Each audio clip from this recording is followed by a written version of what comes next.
Good day to everyone from all over the world and from everywhere that we are participating for. Good morning, afternoon, evening, everywhere, wherever we are. Thanks to all of you for joining this meeting. We are very grateful that you did. Uh, because of time factor, we know time is not on our side.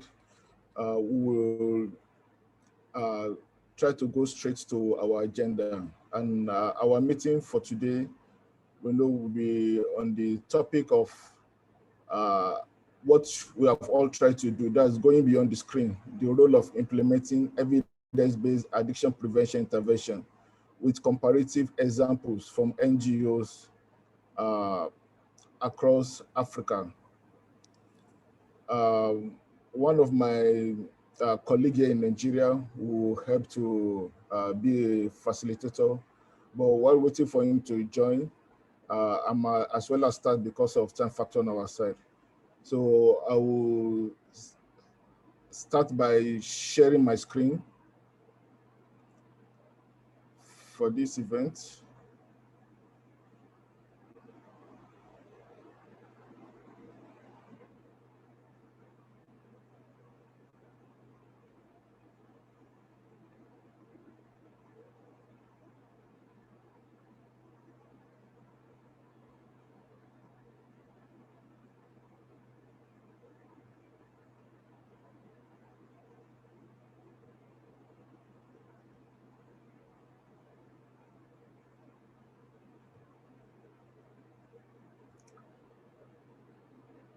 So I hope everyone can see my screen.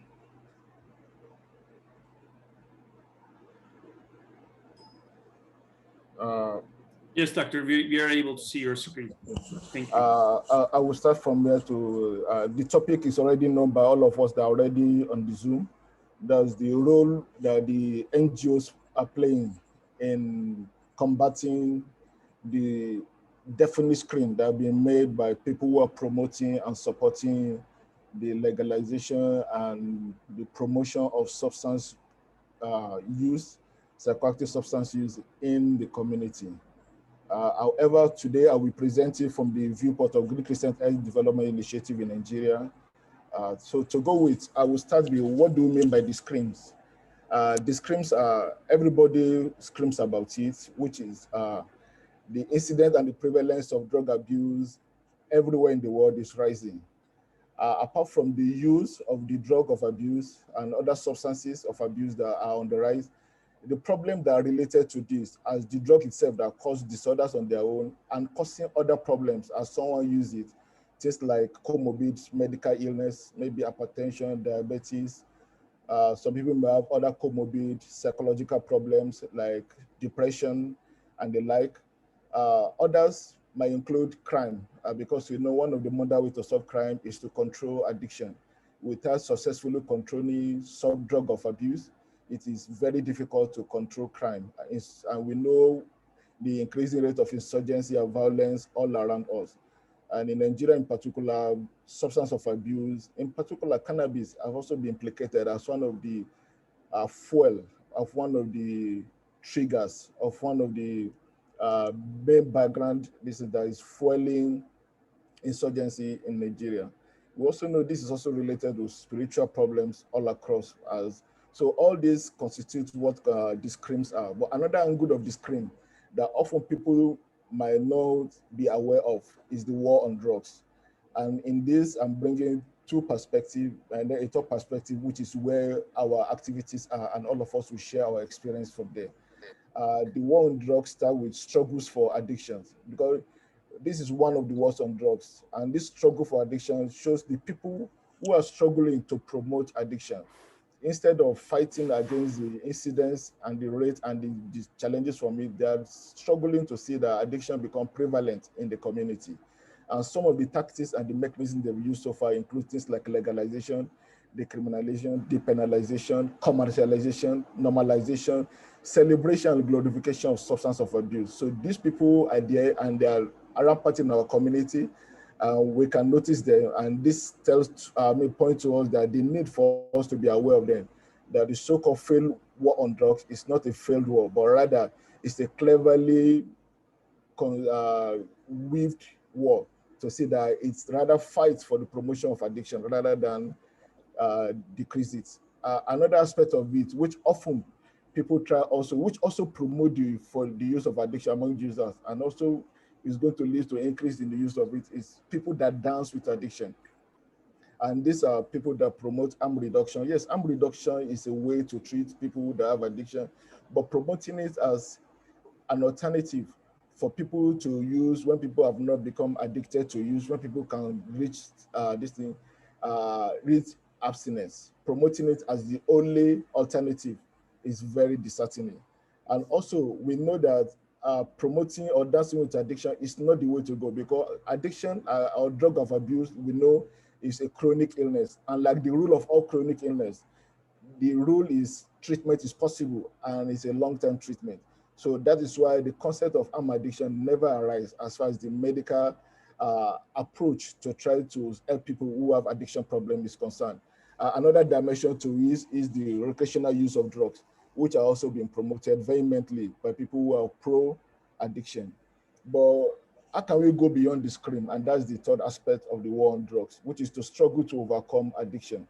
And this is by limiting the availability and the use of substance and to give treatment for those who are affected. And we experience have shown when these are done the right way, it reduces incidence and prevalence of addiction in the community. The occurrence of new cases are drastically reduced, and that is what primary prevention helps to achieve. While prevalence of it is also affected, that's secondary and tertiary prevention there. Continual prevention will also come in the sense that at times some people, when they're giving over treatment, and that would not help them to overcome the challenges and the problem from addiction. So the essence of our activity today is to tell us that for us to go beyond the screams of addiction, we have to make a lot of effort to achieve the goal of treatment of addiction for those that, and to also promote uh, prevention, primary prevention, which is to make addiction free the norm in our community. And this is where the activities of GHR, and that's the Green Crescent Air Development Initiative in Nigeria, which is a national NGO in Nigeria, and other NGOs that will be presenting on this particular side events we'll be talking about. To start with, the GHR Nigeria was started on December 7, 2016. And so far, we're grateful with guidance, with collaboration and facility to other NGOs around the world. We're able to UN ECOSOC last year. And so far, we have participated in several CND since 2019, and this will be in continuation of our activities at the CND. However, locally, we have been able to train over 1,500 volunteers till date in Nigeria. And part of what we have also done in order to go beyond the scream so that we will not succumb to the scream and feel helpless to it is that we have also trained 35 NGOs who are youth-friendly and community-oriented NGOs. They have access to the youth who are where the start of the use of addiction or the prevalence of the use of addiction is rampant in Nigeria. And also, we are also concurrently working and planning future intervention to see that we can achieve our goals of going beyond the screams that is being made every now and then. And to show part of the roles we have played so far, is just to give you a snippet of it, because it's more than this, is to show some of the evidence-based intervention teams we have carried out so far, which includes to properly give people the right education so that their awareness will not be based on hearsay, will not be based on misinformation, but will be based on actual information. And that's why we get proper understanding of what is drug addiction, what exactly does it entail. We have also offered universal addiction prevention skills for teachers so that they can be able to help their pupils and students at that level. We also offer universal family-focused addiction prevention or averting intervention for the families so that they will not be left alone. And we have also carried this further by giving them core skills for addiction prevention in the family. We have carried out several public campaigns in Nigeria, and one of the evidence base that we're using is that we're able to bring the evidence that guides what are the do's and don'ts of addiction prevention, because these are very vital. Without this, what you might just be per se will not just be more than the screams that a lot of people have been making. And part of our activities have also taken us to forensic facilities, correctional facilities. Here we'll be able to offer mental health first aid as a core skill for addiction prevention in forensic facilities. And part of the activity is to make a declare Abuja Declaration, which is a policy geared towards policy formation and to help us. And this is supported by 35 NGOs so far. What are some of the lessons we have learned so far? Some of the lessons we have learned so far with in the going beyond the screens, that we should not let the screen silence us to action paralysis.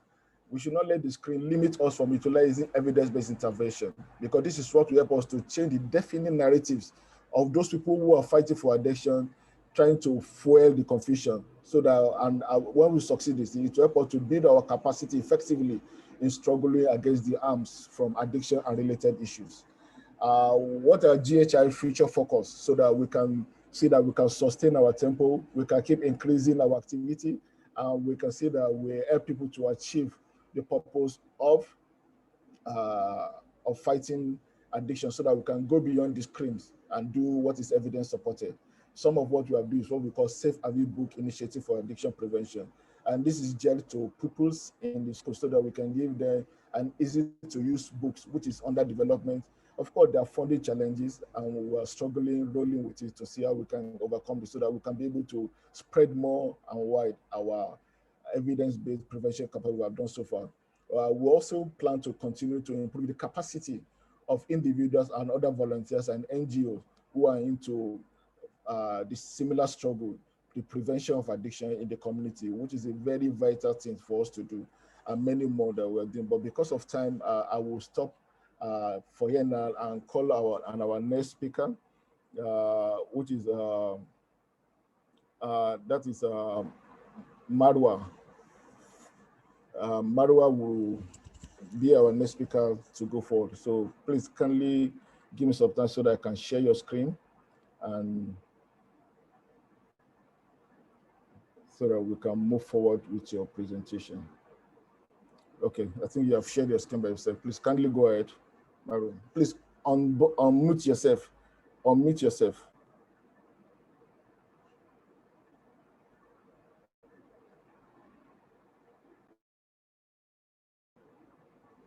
Then Marwa, please kindly unmute yourself.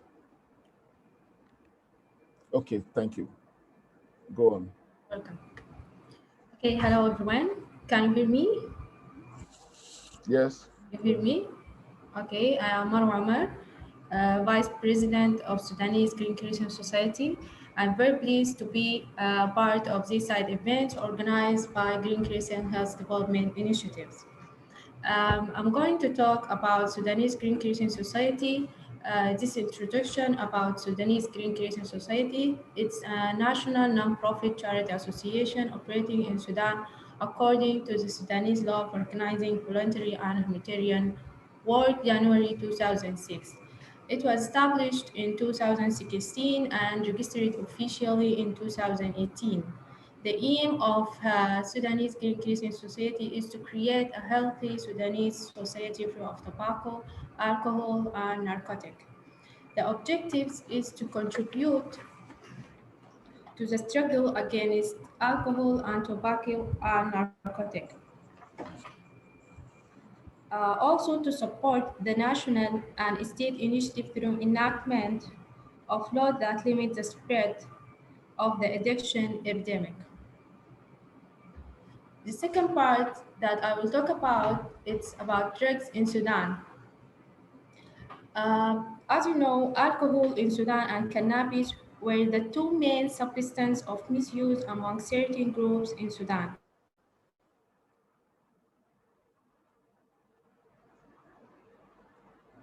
Of use of many substances, including misuse of prescription drugs. Commonly misused prescription medicine among young people, it includes tramadol, for example, tramadol. This is commonly used drugs nowadays in Sudan. It's tramadol, or also known as strawberry or pink. Also, benzodiazepines and clonazepam, cough syrup, and antihistamine. Other substances include trihexyphenidyl, known also as Harsha or 5, anticonvulsants, and neuropathic pain agents, and also antipsychotic medications.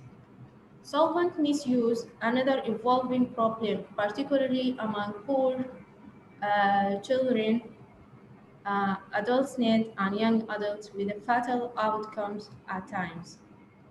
Unfortunately, owing the absence of stringent prescription and dispensing monitoring system, most of these medicine can be obtained without prescription, and this is really problem that we face those times. So people or children, they can obtain these drugs from any pharmacy without prescriptions.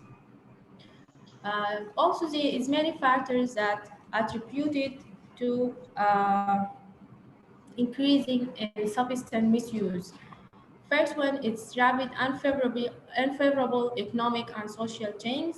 Also the poverty, high financial gains encouraging some low-income people to deal with and use substance. Also weakening of family and extended family ties and value, it's affected. This factor, it's really affected people or children to try or to using substance. Also, other factors increase the substance misuse is community leaders who have not modernized their way of, sorry, Okay.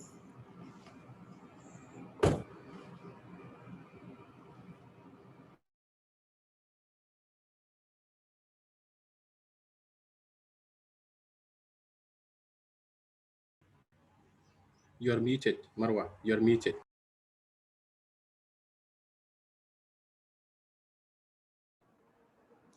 Then Marwa, kindly unmute yourself. okay. Community leaders who have not modernized their way of communication and are not keeping pace with young people's aspiration and way of thinking.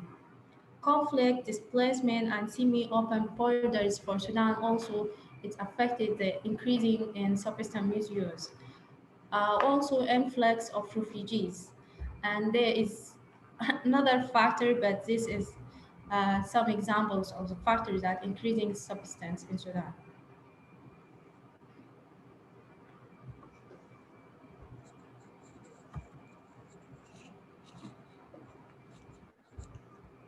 Okay, the next slide, Dr. Apoila. Did you share my screen or?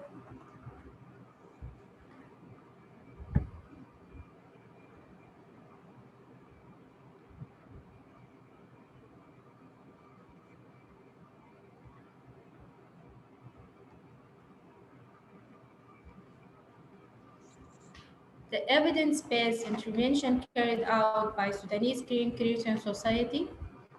We will focus in last 2 years on the prevention approach by utilizing intervention designed to reduce the impact of risk factors, for example, drug using peers, impulsivity, etc., enhancing the buffering effects of protective factors, for example, social bonds and self-efficacy, and so on. The main goals of the prevention program is to prevent or delay the onset of substance use among vulnerable uh,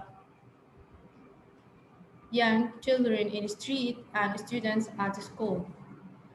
There are some specific approach like addiction prevention project targeting the parents of school students, for example, parenting skill programs, awareness raising campaign for students and parents, addiction prevention skill for students and parents also, and we will implement it also alternative to addiction promoting activities like sports, debates, and so on.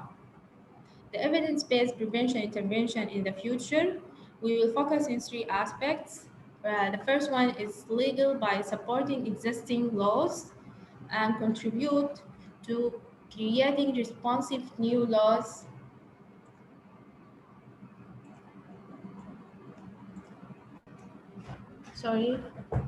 New laws that utilize the standard of protecting children from the illicit use of narcotic drugs and psychotropic substances as defined in the relevant international treaties, and to prevent the use of children in the illicit production and trafficking of such substances. The second aspect is policy by promoting policy that recognize and implement prevention of drug abuse as a core component of successful drug control system and drug demand reduction. Strategy. Continue to support children by advocacies and campaigns for utilization of evidence-based drug abuse prevention program. The last aspect is psychosocial by enhancing family bonding, supporting parents on how to take more active role in their children, for example, monitoring their activities, friendship, and being involved in their education in their learning and education, supporting parents on how to provide positive and developmentally appropriate discipline, and also by supporting parents at the importance in children's life on how to be a role model of their children. Thanks for your attention, and if you have any question, I'm ready. Okay, thank you very much, Omar, for the presentation. My name is Ibrahim Oriagba from Nigeria. That is a professor of pharmacology. We now move on to the next presentation, and that will be from the Somalia Green Crescent. And we have Dr. Abdifatai Omar to give us his presentation on the topic at hand. Thank you very much. You are welcome, Abdifatai Omar. Yes, you can go ahead. Hi, can you see my presentation? Yes, we can see your face. Thank you. Okay. I think the time is very short, so I will try to be very quick. Thank you so much, GHI, Dr. Apiola and his team for organizing this event. Also, thanks to Aisun and Kamal for helping to organize this event. My name is Abdifitah Omar from Somali Green Crescent Society. My topic today is addiction problems in Africa, Somalia as a case study. I will go to overview of my presentation. I will give brief introduction of Somalia and also brief introduction of Somali Green Crescent Society and what are the most common determinants or causes of addiction in Somalia and East Africa, and what are the types of addictions that's used in Somalia, and also report or brief results from our baseline study that has been conducted by Somali Greek Crescent Society in Somalia. And I will show you some of our projects or current activity that we have conducted so far. As you all know that Somalia is located in East Africa, bordered with Kenya, Ethiopia, Djibouti. The estimated population is around 12.3 million as estimated by the UNFPA 2012 report. And the majority of Somali population is made nearly 75 youth. So this is very alarming and very huge. I will give you a brief introduction about Somali Green Crescent Society. Somali Green Crescent Society is a member of International Federation of Green Crescent Society. It was established in May 2015. It's based in Mogadishu. It's a non-governmental and non-profit organization established by Somali scholars from different backgrounds. Our main vision is to see Somalia or make Somalia free from all kind of harmful addictions where society, especially the youth, could be more productive. Our current SGCS activity includes awareness sessions. We organize events in schools and in university targeting the youth. We also conducted anti-addiction advocacy through social media, radio, and TV programs in Somalia. We also distributed brochures and pamphlets and erected several key billboards that's written in addiction prevention message in major streets in Mogadishu. We established and trained youth volunteer clubs, especially in schools, universities, and local youth organizations. We also established anti-addiction advocacy forum, which is known as AF, and we also conduct training and conducted art competition, as you can see from the picture. We will also share with you some of the baseline study that has been conducted by Somali Green Crescent Society to find the common addictions problems in Somalia.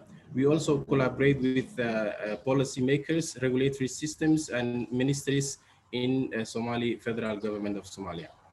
As I mentioned, the main determinants of addiction problems in Somalia is due to the civil unrest.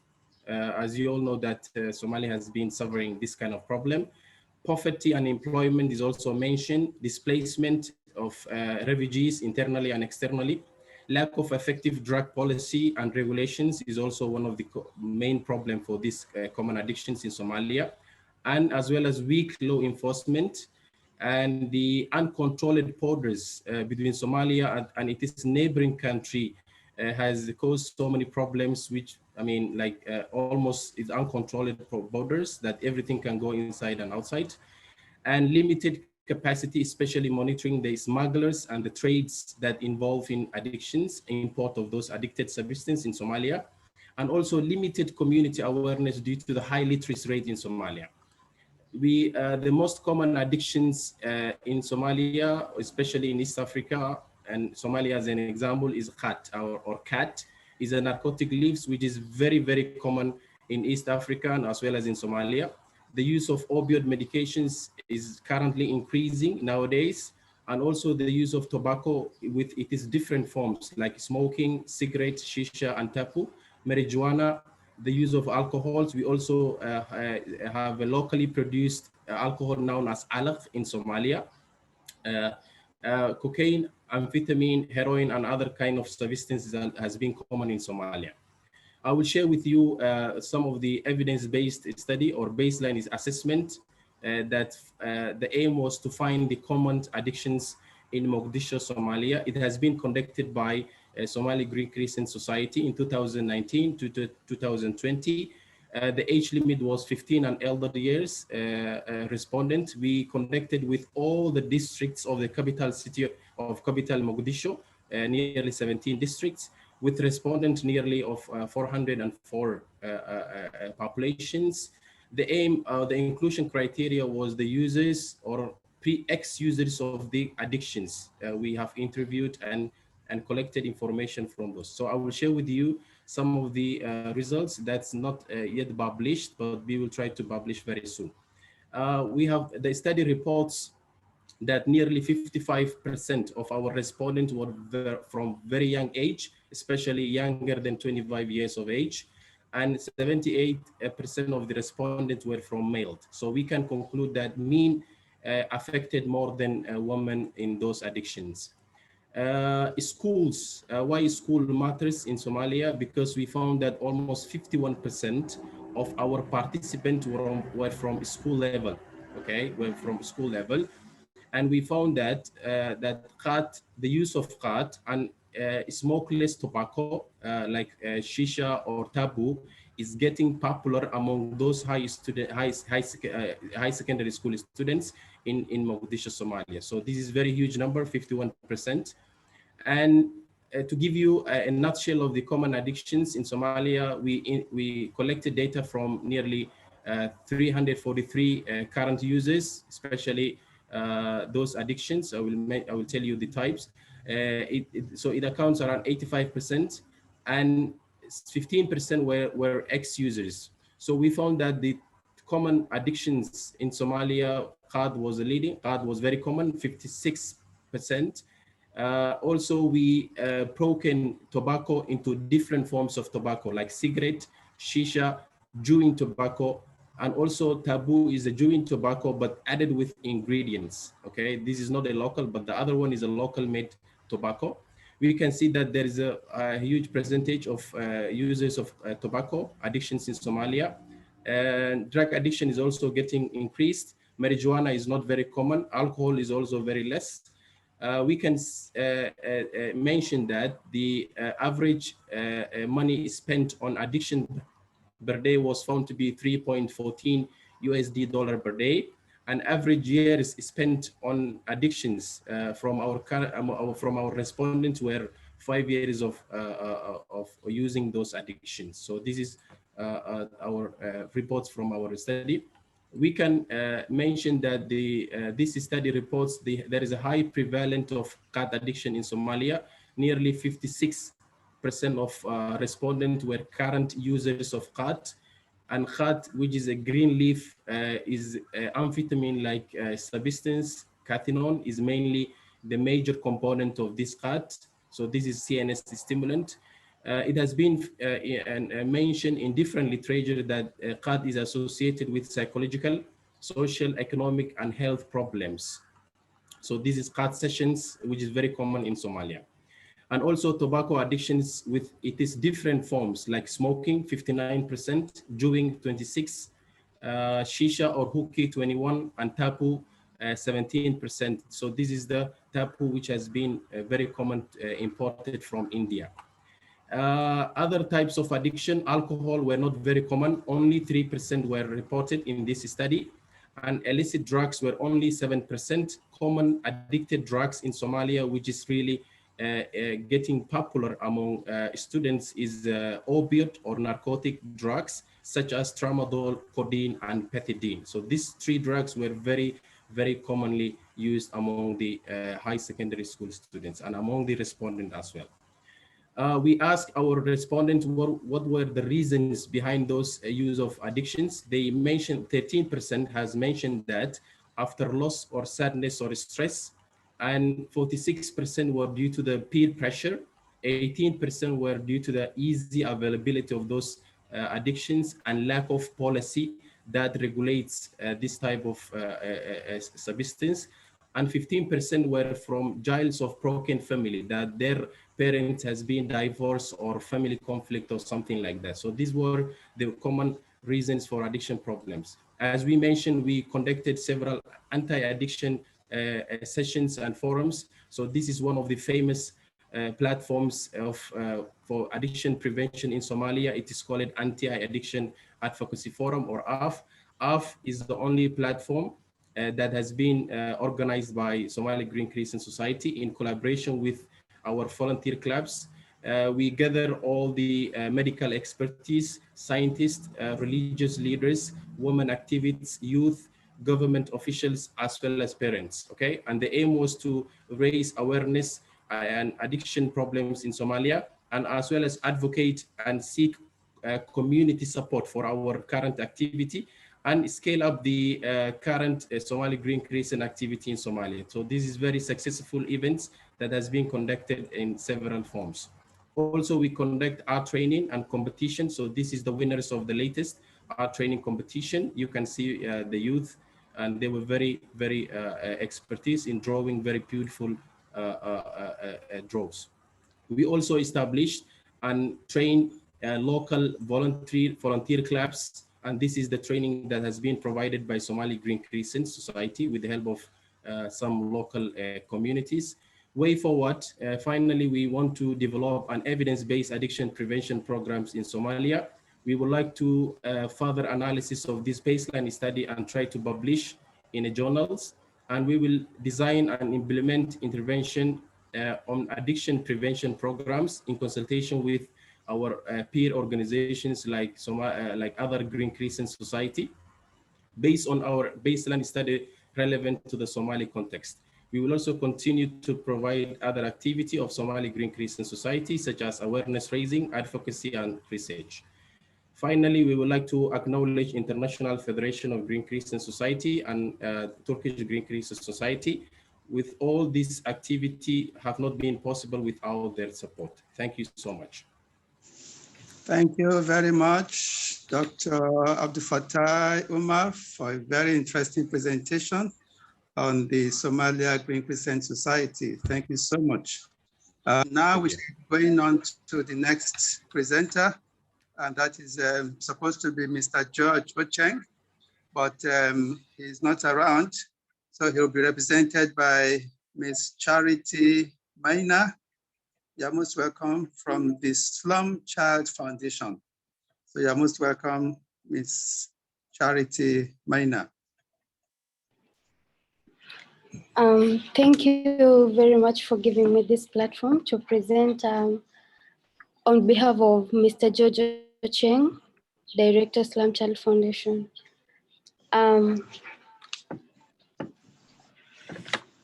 Child-centered community-based prevention in Kenya. And about us, Slum Child Foundation, it is a registered NGO with a special consultative status to the Economics and Social Council of the United Nations.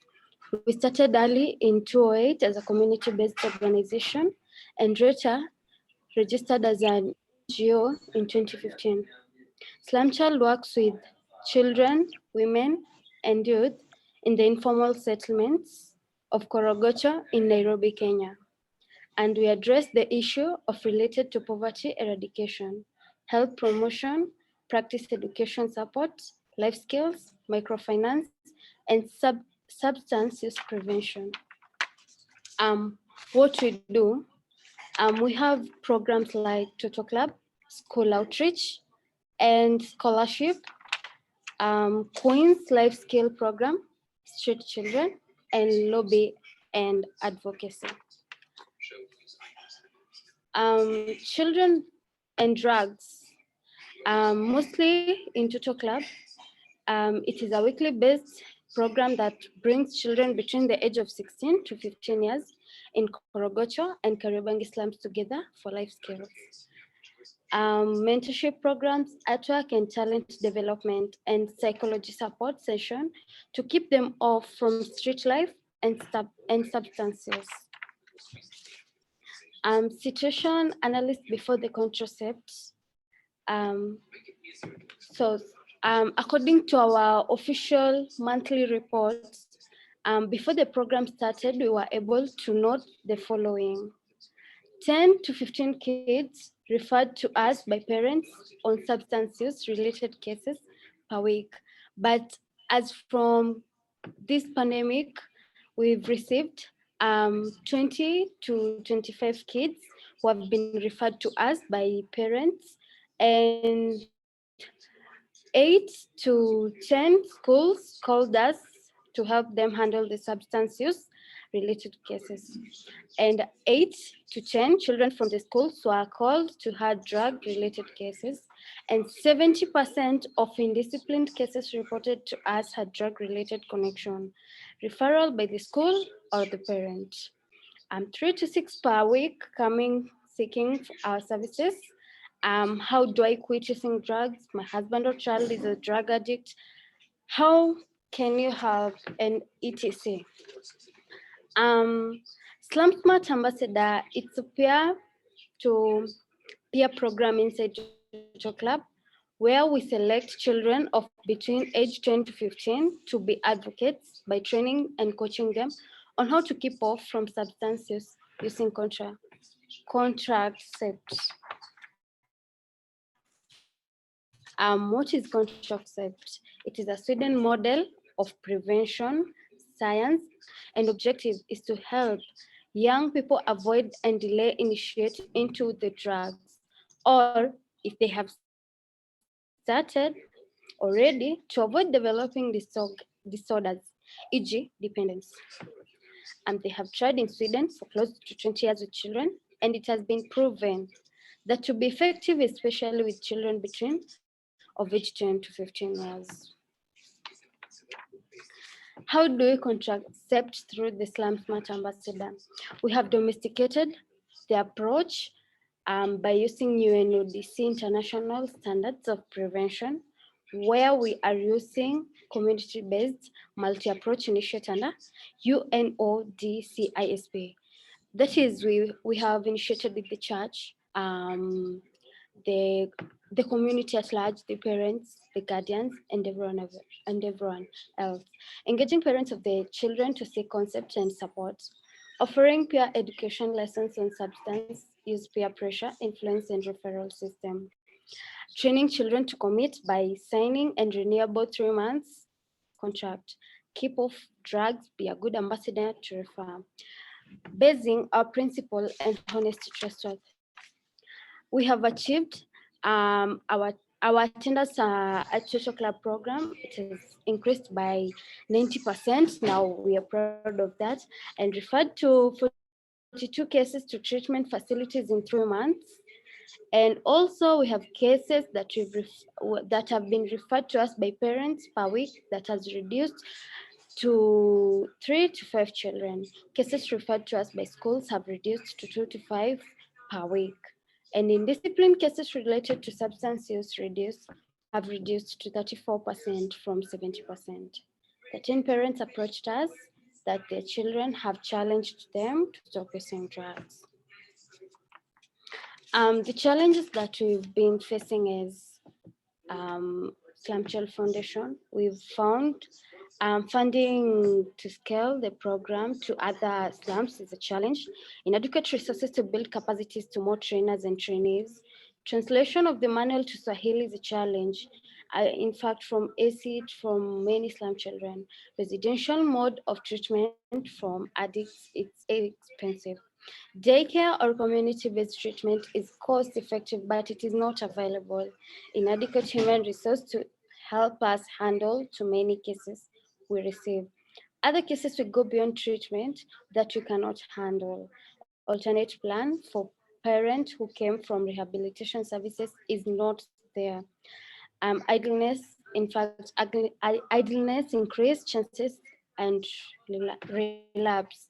Meeting venue, it's a very big challenge, especially now during the COVID-19. Inadequate space of psychosocial support, to both parents and the children. Thank you very much. And that was the presentation from Slum Child Foundation. Thank you. Thank you very much, Charity, for the very excellent presentation from the Slum Child Foundation. So we've had different presenters this morning. First, we had from the Green Crescent Health Development Initiative from Nigeria, Dr. Tajuddin Abiola. And then from there, we moved to Sudan from Marwa. And then after Marwa, we had a good presentation from Dr. Abdul Fattah Omar. And we rounded it up with a good presentation from Charity. So now we will entertain questions and comments. If you have any question or comments, please feel free to make it on the chat box or the question and answer box there. So feel free, there has been very interesting presentation, and I'm sure some of us will have 1 or 2 things to say about it. Thank you very much. So questions are being awaited.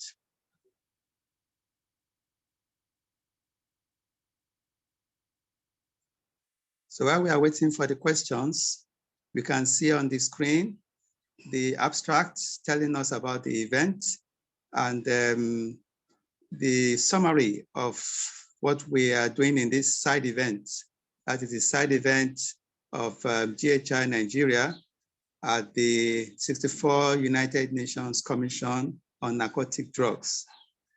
So we can see the summary that Africa is more than 16% of the world population, and obviously it's more hit with the drug use problem. And that is very, very true. A lot of drug use problem abounds in Africa. It's a gateway to drug transition, and a lot of activities are going on. So there's a need to really nip this in the bud.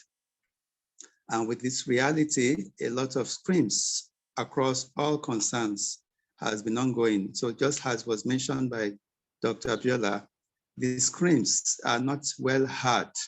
And so therefore, we need to bring it out to the public so that people can be aware of this problem.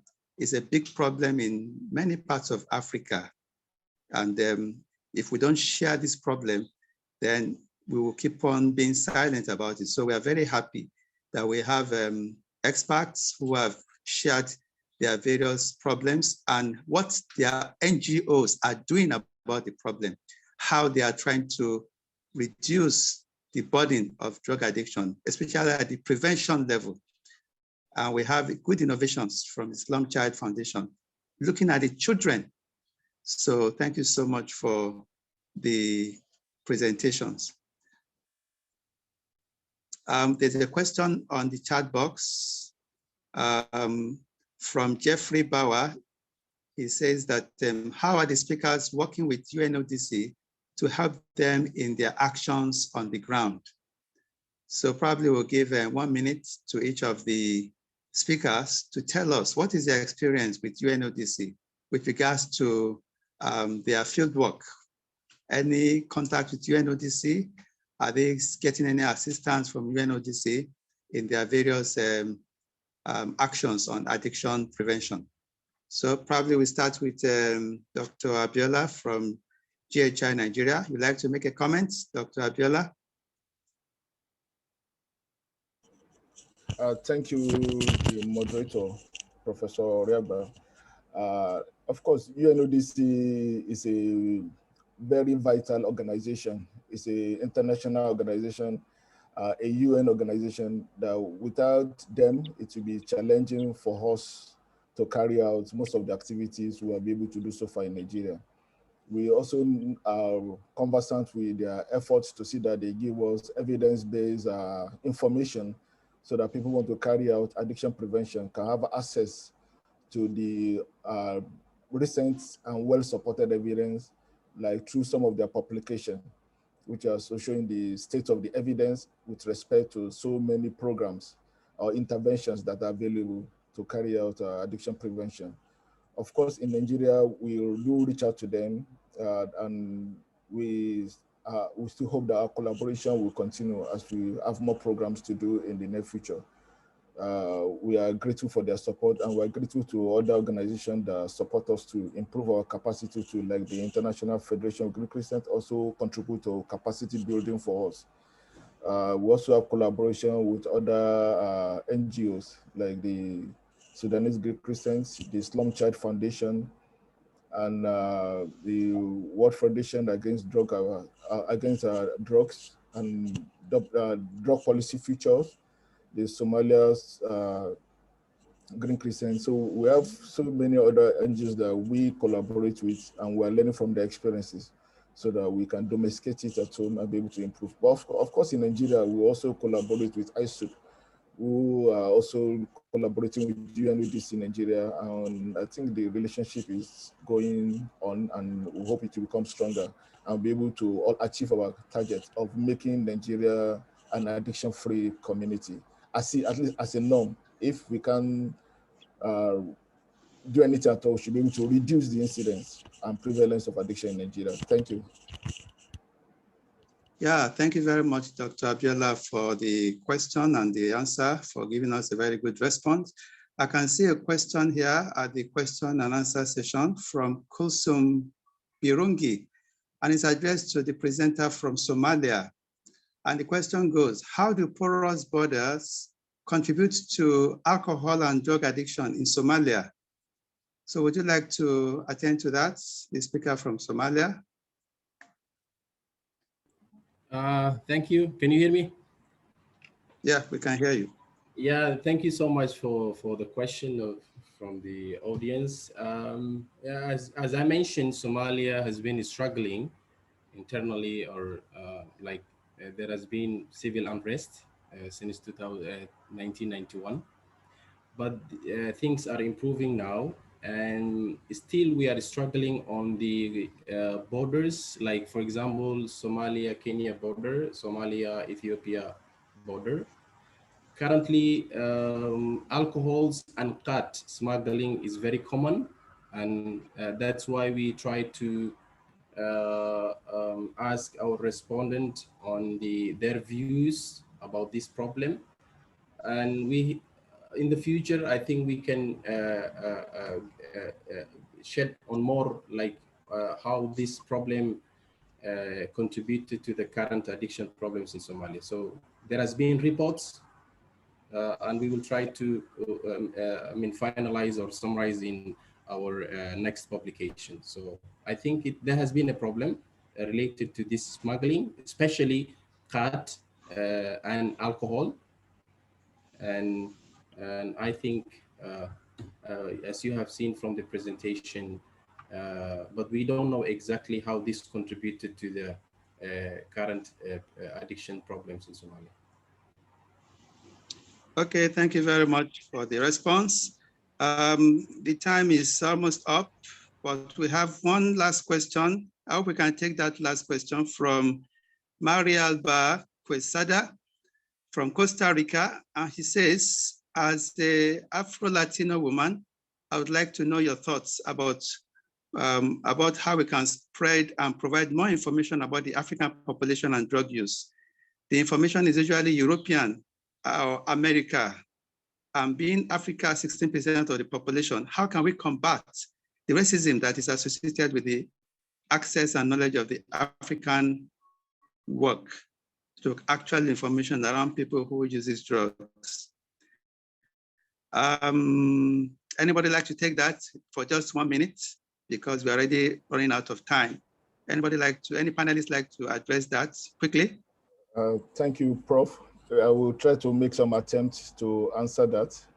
Of course, most of the information are from the Euro-America, but I would say in recent times, we have been fortunate, especially in Nigeria, that we have our own national census, the survey, what we call the National Drug Survey on in Nigeria, which came out sometime around 2018, 2019. And this has been very, very helpful because this is one of the first time we have our own national record, which was carried out, of course, in conjunction with the UNODC, the Nigeria Bureau of Statistics, and with support of finance from the European Union. But this is one of the data that will work on primarily from among us, shows that the data is trustworthy. However, the alarming aspect of it, instead of the usually typically low prevalence rate of reportage, we have very high prevalence rate of reportage, which shows that about 14.4% of Nigerians use one form of drugs or the other. And it also showed that about 10% of those 14%, 10% of all that is more than 90% of the 14% actually use cannabis and related substances. So this kind of information, like the requester for, is very helpful, and it helps us to see the magnitude of the problem and help us to know that a lot of effort needs to be made. And this is one of what we hope to achieve by carrying out this kind of side event, so that knowing our problem from our own perspective, we should be able to see what we can do from our own perspective. Of course, using what exists somewhere else, but we have to domesticate it, which we're making a lot of effort to do that, to see that we can combat that. Of course, the issue of racism is also an issue. We know poverty is very high, and there have been some professionals that do look at it. The addiction is actually a disease of poverty, because when we look at it, who are the majority of people that have addiction problem and end up not having opportunity for treatment or things like that. So often they form the neglected part of the society, and those majority are usually neglected, and often their needs are unmet. So all these point to the need for us, as not just as a country, but as a nation, the African nation, to find a way that we can collaborate so that we can work. And this also links as opposed to the question that was asked to Abdul Fattah about the borders. We know that, of course, apart from indigenously grown substances of abuse like cannabis, or some that are manufactured in some of the labs that some people are doing, like the, what do you call this? When they call it, but apart from those one, most of the other drug of abuse actually are passed through our border. Drug abuse like cocaine, heroin, these are usually from this Brazil, the South American. They find us as a very porous, not well-guarded borders, the corruption that allows them to easily penetrate our borders, and then now use us as the other transits, as the transshipment point to the European nation, where Euro-American nation, or that's North America and the Europe, where they can sell this drug for far more higher. But like the problem with all transit points is those things that have been transit, that are going through transit, of course, we also started finding roots there, because, and that has been part of the problem that is contributing to increasing some of the use of this substance in our environment too. So we hope this kind of collaboration will help us and to be able to also provide more information, to give knowledge, share knowledge, and be able to talk to ourselves and our government and our agents at the border to see the need to work hard so that our youths will be saved, our country will be preserved, and the harms from addiction and the rising violence, the addiction staff as a driver of it will be eliminated from our community. I hope this answer provides some insights to the question asked. Thank you. But I also know we still have some time to maybe to around 10, but usually like this, but we may round up maybe close to 10. Okay, thank you very much, Dr. Abiola. I can see another question from Basira Oreagba from Nigeria. And I think it's more of a question and comment. She says, unemployment among youth is increasing daily and keeping them idle. How do we address this? So she's trying to link the problem of drug use with unemployment among the youths. So if unemployment is increasing on a regular basis, then this is likely to increase the likelihood of drug abuse and drug addiction. Anyone wants to make a comment on that before we now round up?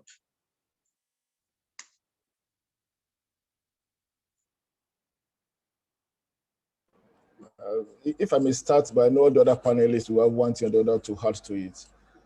We know unemployment is not only in Nigeria that is on the rise, especially with the coming of COVID-19. Unemployment has been skyrocketing all over the world, that's globally, and there are antecedent problems associated with it. Of course, substance is one of the easiest things for people to look for, to think of how to cope with it. This is a problem that challenges all government globally. And of course, Africa is not left out, considering our GDP compared to other parts of the world, which were already challenged.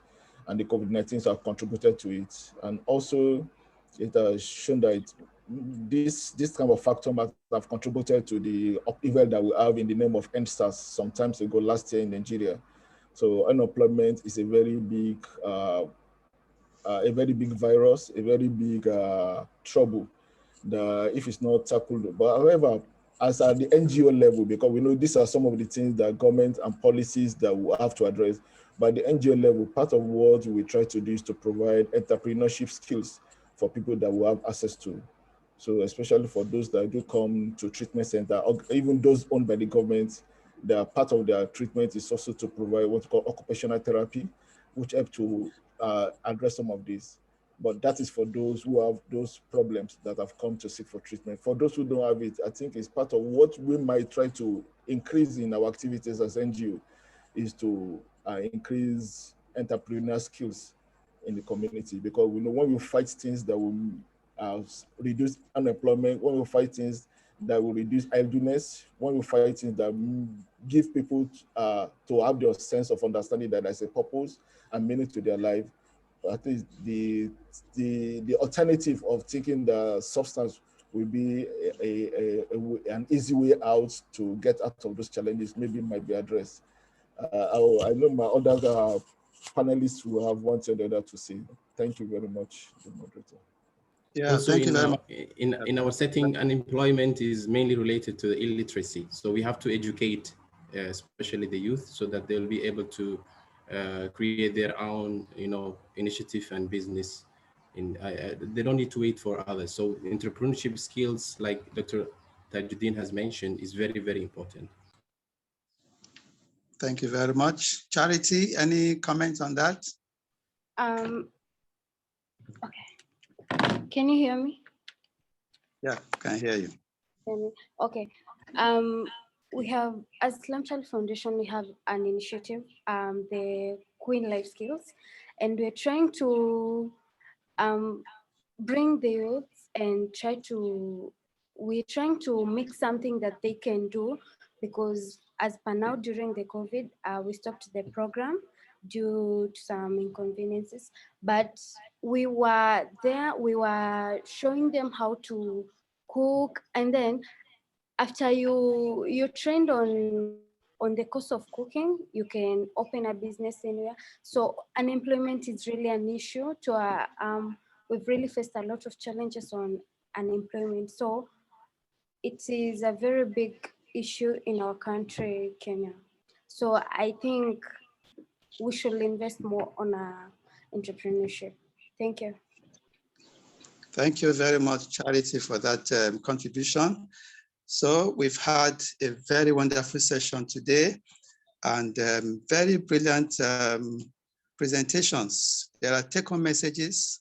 The problem is still there on drug use, and various NGOs in different parts of Africa are doing a lot to reduce the problem of addiction, especially in the aspect of prevention.